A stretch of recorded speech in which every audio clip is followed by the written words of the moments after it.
Welcome back. Thank you so much for keeping it locked to your Feel Good Breakfast Show. Being a Monday, it means we are now turning to all things relationships. And since today is Human Rights Day, we thought it would be fitting to discuss the right we all have to safety and security, especially in the domestic setting, something that we are falling far short of, unfortunately, in this country. So did you know that most violent incidents against women are inflicted by their partners or someone they know, the vast majority? One of the biggest threats to our safety and security in the home is a toxic or abusive partner. Now, Tarryn Lee Draai is someone with experience in this exact scenario, and her courageous story of leaving this abusive relationship is one, thankfully, she is willing to share with us today. So, Tarryn, a very good morning to you. Happy Human Rights Day. Thank you so much for being brave enough to step out and step up and talk with us this morning. We love you and we appreciate you. Thank you so much for joining us.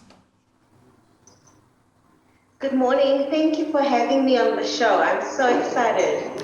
Well, it takes complete bravery. And you know what, Tarryn, your story, I think, is one, even if it's just one woman that hears your story and realizes, these are the red flags. Because if you don't mind unpacking a little bit about your relationship and where it started, you know, devolving for you, where it all began. Because I think in the beginning, it's all sunshine and roses. It doesn't just happen overnight. Yeah, so my relationship started, I met my partner overseas and we started dating, and about a year into it, I felt pregnant really early. We did have a separation in our relationship for 2 years due to the fact that we were both living in different countries. However, the abuse, it got to a point whereby I realized that I had to get out, and it was at that moment when I just emotionally couldn't take it, because I realized both my partner and I weren't being satisfied, and this was due to boundaries and relationship goals that wasn't set in place. We kind of just ran off with the fantasy and the early first year lovebirds notion with it. So yeah, so our relationship started getting abusive about when my son was about 2 years old, when my son was born, and my partner was just not very satisfied in the relationship. And me being a people's pleaser, I try to please as much as I can, and I try to make things work as much as I can. Yeah. So, yeah. So often, I almost think 99% of the time that we are focusing on the subject matter, we are unfortunately speaking to women who are on the wrong side of the choice that you were able to make within your life. And it's mystifying how much abuse a woman or someone in an abusive relationship can actually endure before they reach breaking points. Now, you talk about that moment. What was that moment for you? Was it an incident? Was it reaching critical mass?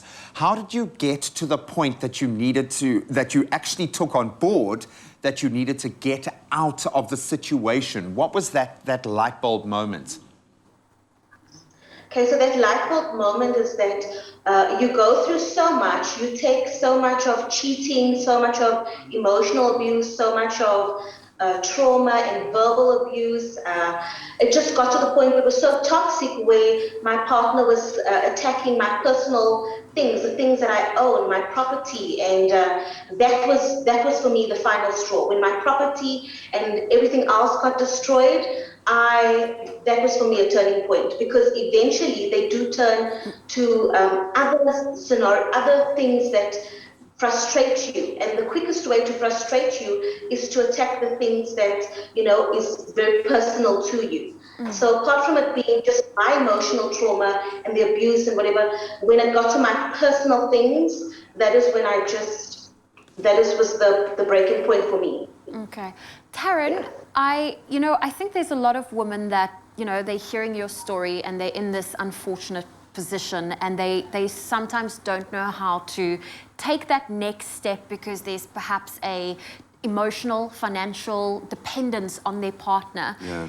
Were you able to make use of any support systems or organizations to assist you during this transition? Because that's never an easy thing for especially a mom with a little one. Yeah.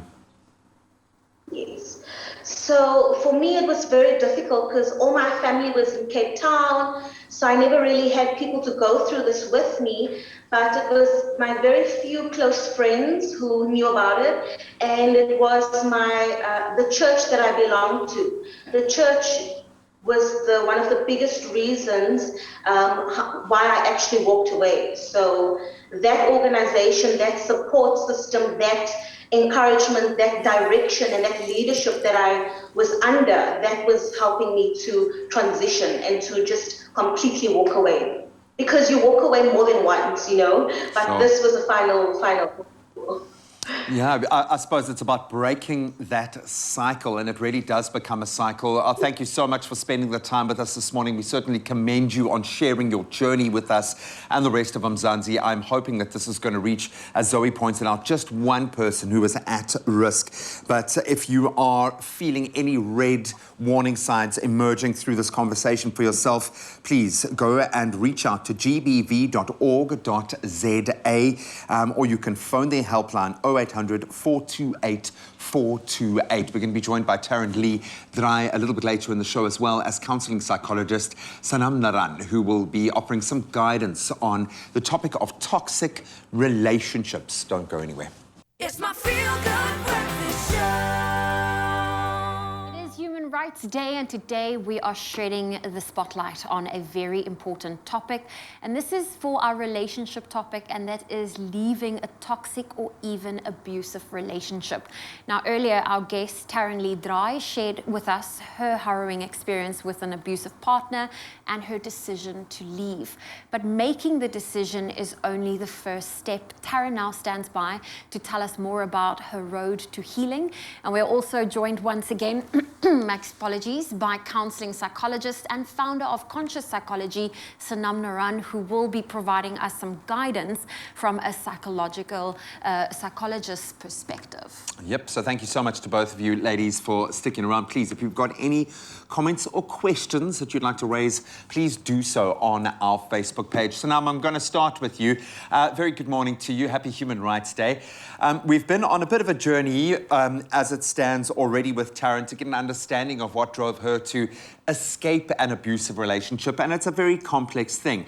But it comes to bear on the very biggest of the world stages right now. If I can use an example, we've been witnessing a very high-level celebs like Kim Kardashian, for instance, being harassed by her ex-husband Kanye West, evident of the toxicity in their relationship. And I think what blows my mind is this is a gent that's being celebrated at the Grammys this year as being probably the most successful musician in the world. No one is exempt. In your view, what is the root cause of this kind of behavior? Where does the toxic element first start? So I think, this is such an interesting question because there's two ways in which this can sort of show up in a relationship. But what's the most important thing to understand is that often our relationships and our romantic relationships bring up all our childhood traumas, bring up all our unmet needs, and we're sort of, the best and the worst people in our romantic relationships. But I would definitely say that, these unhealthy relational patterns often stem from our childhood. This could be, and I'm not talking about, physical hectic abuse, but I'm talking about the way our parents related with us, the way they related with each other, the way they spoke to us, the way they parented us, and the way they managed and held our emotions. And so often our romantic relational patterns stem from our childhood and our unmet needs, as well as cultural influences. So in certain cultures, what do they say about men and women and how women should be in a relationship and how men should be? And so this brings about, toxic masculinity and all of that. Now, Tarryn, I have a question for you. I mean, you stepping away from your abusive relationship, having gone through that whole ordeal, I know that the healing process is equally as big. What have you been doing, to grow and flourish and deal with the trauma that's now in your past? Okay, so I have been focusing a lot on myself, my mental health. I do a lot of activities like walking, earthing has become very important to me. I must do it. And then I also have been consulting a life alignment technician. And I go to her every couple of months for a release. And we deal with my energy points and my mental health here. Do you feel like you are healing? How do you feel about your own journey back from where you've been? I definitely do feel like I am healing. I feel like a lot of growth has been taking place. I have not only grown but matured as well. And I'm so thankful for this experience because I'm able to be a better mother to my son. I'm now conscious of everything that I do and everything that I say, the way I respond. So I really do take account of my thoughts and my actions and the way I respond to things. And this is what meditating and earthing and the life alignment has all helped me to put in place to put a better Tarryn forward for my future relationships. Yeah. Being intentional about it. I love that. Yeah. And not only just for yourself, but for your son as well. Now, Sanam, I wanted to know from you, why is it that, when it comes to toxic and abusive partners, they often choose their partners, someone who knows and loves them, as their target for their behavior? So I think it's a very unconscious process. So they don't necessarily, consciously say, I'm going to choose this person and I'm going to cause chaos. It's a very unconscious process. So maybe I can just give an example. If that person comes from a childhood where they had unavailable parents and the parents were emotionally unavailable and neglectful, they will then go into an adult relationship and choose a partner that is just as emotionally unavailable. And this is a very unconscious process. And what that will do is it will cause chaos in the relationship. But it's familiar, and that's why we choose those relationships. So we do have a choice unconsciously, and then that, for example, will cause quite of an unhealthy relational pattern. So it's really important in those cases to seek a psychologist and get help to resolve those unmet needs in childhood. Yeah, man, we're all carrying the baggage. We do. Got to unpack the baggage. Tarryn, I'm going to close out with you because, we've been inspired just by chatting to you for a few moments here. So congratulations on what you've achieved already. But I would imagine, and we said this at the beginning of this discussion, that it is vitally important that we reach just one person who is in the same position that you were a few years ago. What would you like to say to that one woman, that one man that is locked in a toxic situation right now? Okay, one thing that I have always told myself is that you deserve better and you know what you deserve and you know that no feeling is permanent. So it is your choice. You have a choice to get out and to walk away. You deserve better. Keep telling yourself you deserve better. Yeah. You deserve better, and your little man certainly deserves better. Give him the biggest hug on our behalf. Thank you so much to both of you for joining us for a very difficult conversation, but something that we so vitally need to hear. Thank you, ladies. There we go, Tarryn Lee Draai sharing her story. And once again, if you are finding yourself in an abusive situation, don't hesitate. Reach out to gbv.org.za or call their helpline on 0800 428 428.